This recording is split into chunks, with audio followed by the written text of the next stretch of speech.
Israeli soldiers, Colonel Richard Kemp, and from Ramallah, Palestinian National Initiative leader Mustafa Barghouti. Thank you both for joining me. Let me start with you, if I may, Mr. Barghouti. We've just had this news in. We've all just heard it of the deputy head of Hamas being killed in Beirut. Obviously, this is the leader of the group that killed Palestinians in the coup in Gaza in 2006 to 7, and of course, one of the people who planned the October the 7th massacre. What's your response to his killing tonight? Well, if you allow me, and I hope you will accept that from me, I think your presentation is absolutely one-sided, totally biased to the Israeli side. You speak about the right of Israel to defend itself, but you don't mention the right of the Palestinian people to defend themselves. You fail to mention that Israel is the aggressor, which started this terrible occupation since 56 years. And Palestinians, as people under occupation, according to international law, have the right to defend themselves and to resist occupation. You failed to mention that no less than 29,000 civilian Palestinians have been killed by Israeli bombardment. I mentioned that. You mentioned as if they were killed on their own, not by Israeli bombardment. What should be clear here is that 29,000 Palestinians, if we include those under the rubble, have been killed by Israeli terrible airstrikes and artillery bombardment, including no less than 12,000 children. I've said so many times on so many programs, I'm against the killing of any civilian, whether Palestinian or Israeli. But if you speak about the killing of 30 Israeli children, you should also speak about the 12,000 Palestinian children who were killed. Well, Mr. Barghouti, I'll do a follow-up, if I may. I did mention the killing of children. I did say that that is appalling damage in the war. But let me finish the question before you try to answer a question I haven't yet asked. Please. You said that the Palestinian people are allowed to resist, as you call it. What does that look like in your view?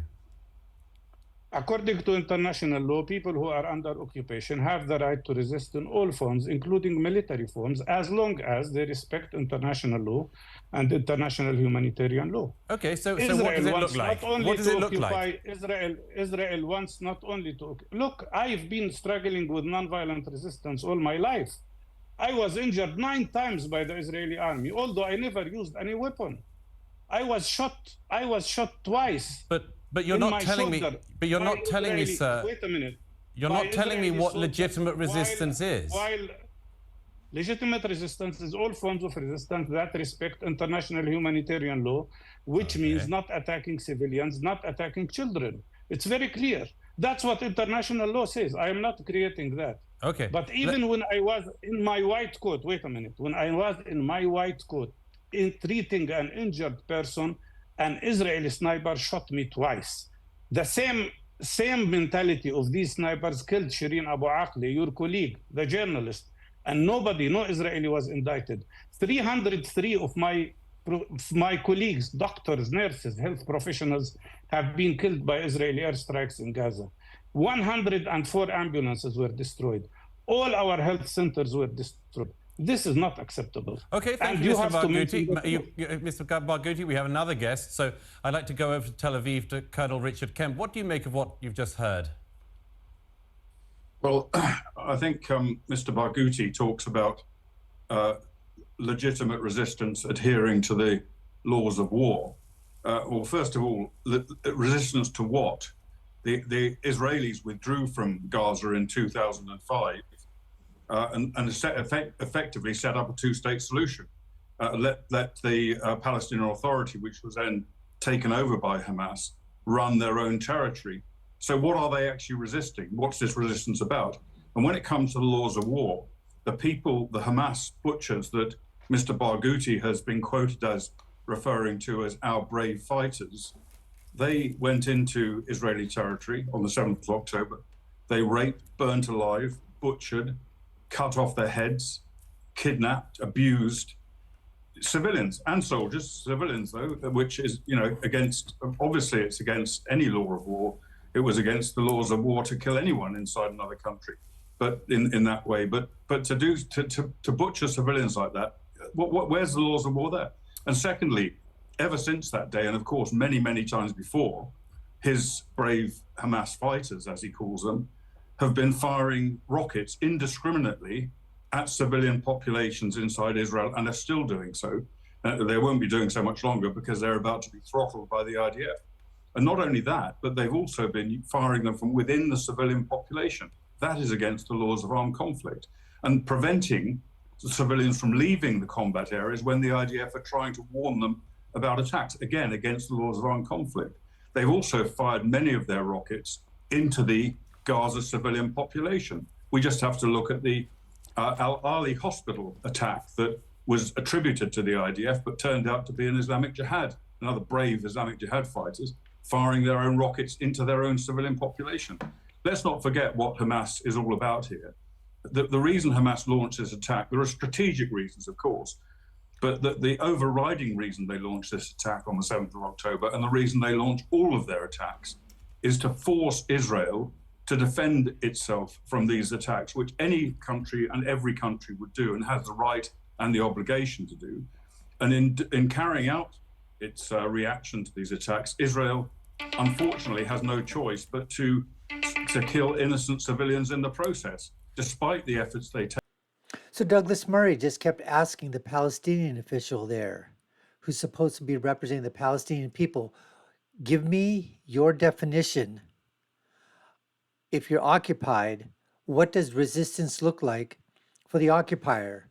And the official just kept going on saying the international law, that you don't attack civilians, you don't attack children, and you work within the international law that was decided by the United Nations if you're being under an occupying force, how you can fight the battles.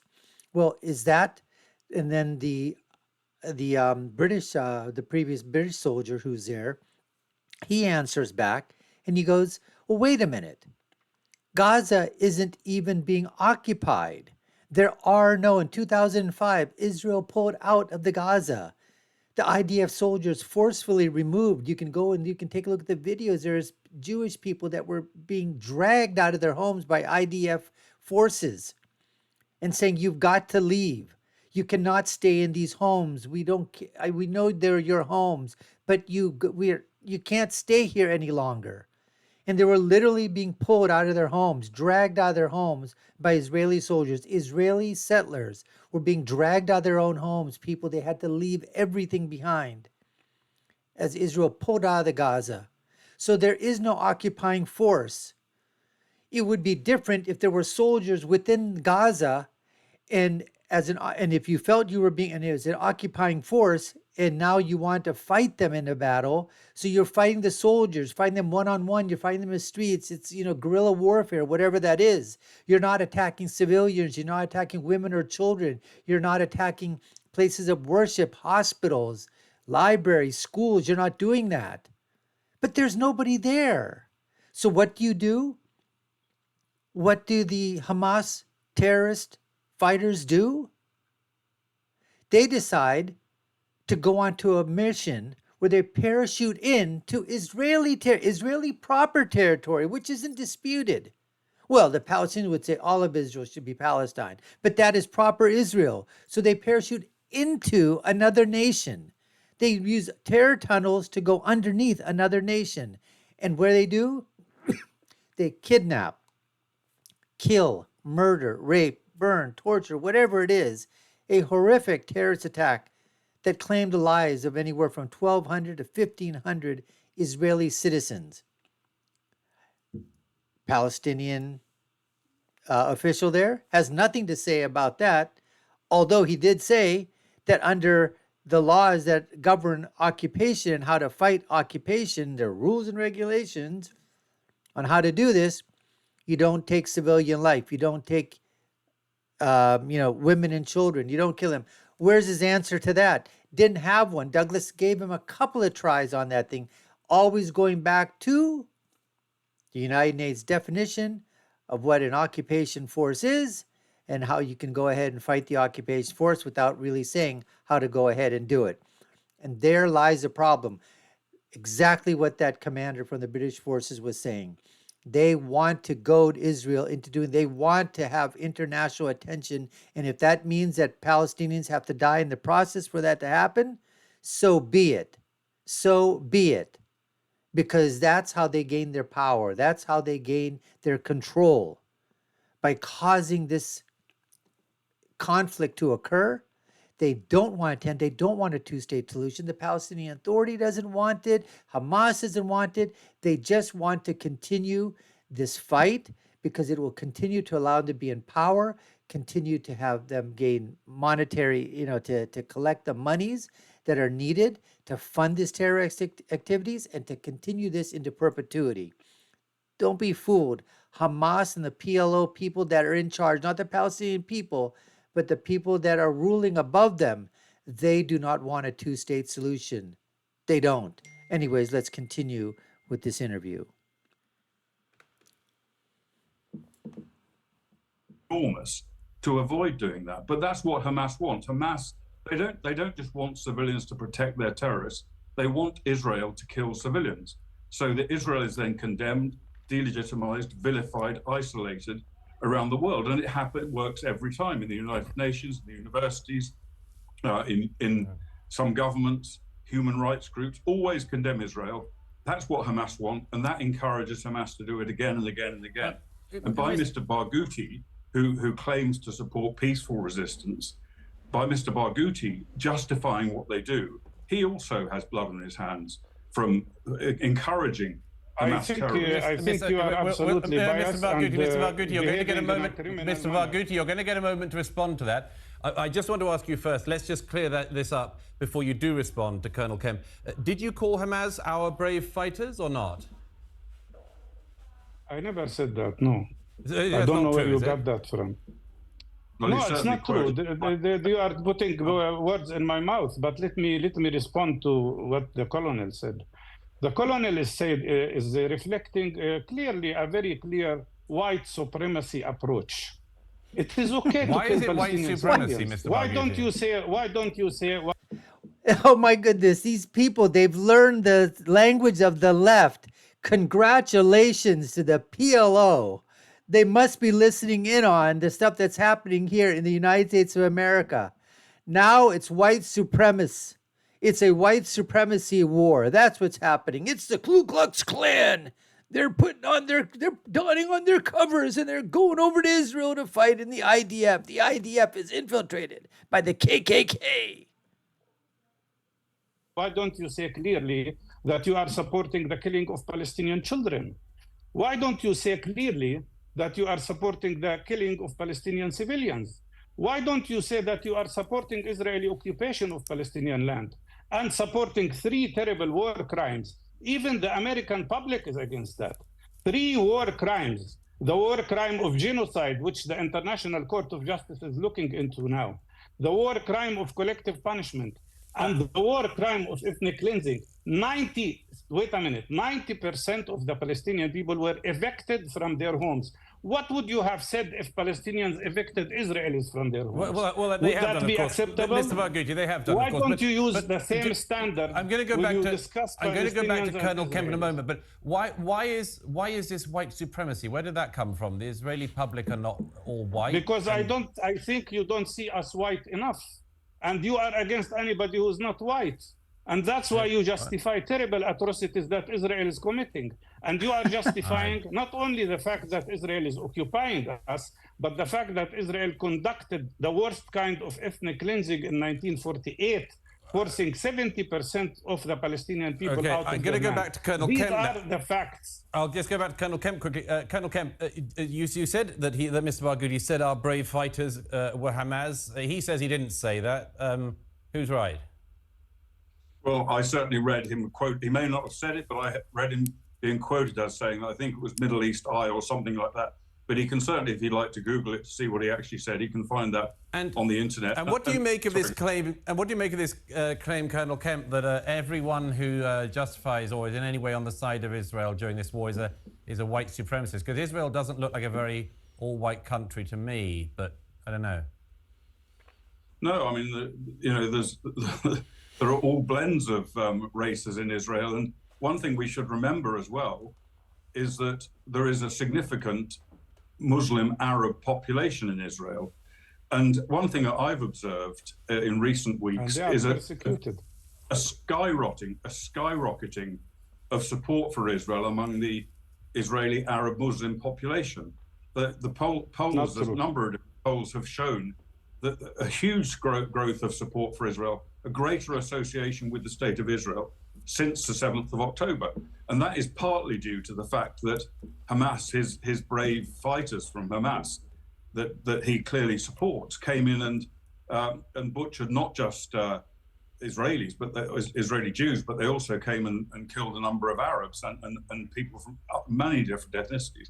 So what he's talking about, I think it's a great throwaway line, white supremacy. It obviously gets, it's one of these intersectional terms, Me Too. And Absolutely. All this sort of Yes. He obviously thinks that's going to garner support for him from people who, do rightly object to the idea of white supremacy. But I don't think that comes into this argument one little bit. Mr. Barghouti, finally, we've only got a few seconds, but you said we need to go back to 1947 and 1948. What do you say to the people who say you can go back thousands of years and you never have an end to this argument? Well, look, Palestinians were displaced from their country, including cities like Jaffa, where my father lived, and Haifa and Akka 75 years ago.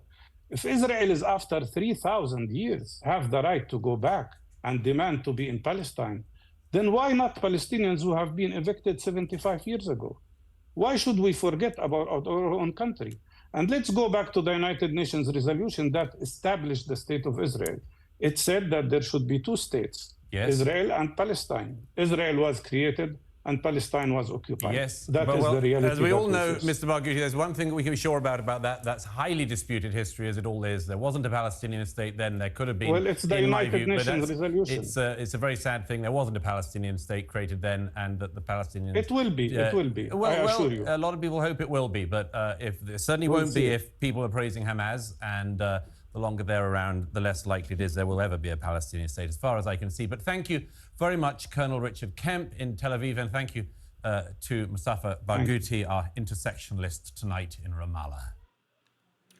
I want to echo the thoughts that Douglas basically just said there, that as long as Hamas continues its terrorist activities, as long as Hamas and the PLO do not decide to come to the bargaining table, as long as Hamas, along with its PLO acolytes, do not surrender their arms, there will never, ever, ever be. And as long as Hamas continues to put in its charter that the destruction of Israel must occur before anything takes place, there will never, ever be a two-state solution. There will never be a Palestinian state. And as I said before, this is something that Hamas does not want, a two-state solution.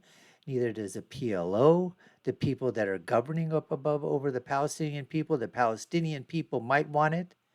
Those, living in the ground, those that have no other choice, obviously, they want a Palestinian solution. They want their own state.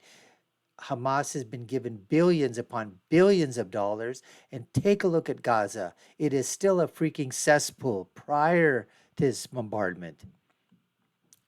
Nothing was done. No libraries, no hospitals, no roads, no buildings, no offices, no new mosques, no new laboratories, no libraries, nothing, no shopping centers, nothing at all, nothing.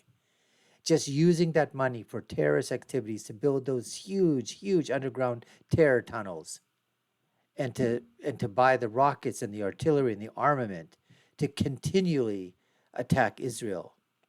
That's all Hamas wants. Power and money, so that they can stay the way they are, stay in power, govern over with fear over the Palestinian people, while the leaders of the PLO and Hamas sit in Qatar and other Arab states and around the world, drinking wine, eating caviar, and don't give a damn about their people as to what's happening. Anyways, folks, we appreciate you taking the time to watch. You've been watching the Dr. Nasir Shaikh Show. I've been your host. My name is Dr. Nasir. If you haven't done so already and you love our videos, we'd love you for you to subscribe to the channel, like, share, and follow us. You all know what to do. Take a look at some of our video links above and below. And I'll leave you with our final thought, which is, when you're right, you're right. And when you're left, you're wrong. Until next time, folks, take care and stay safe.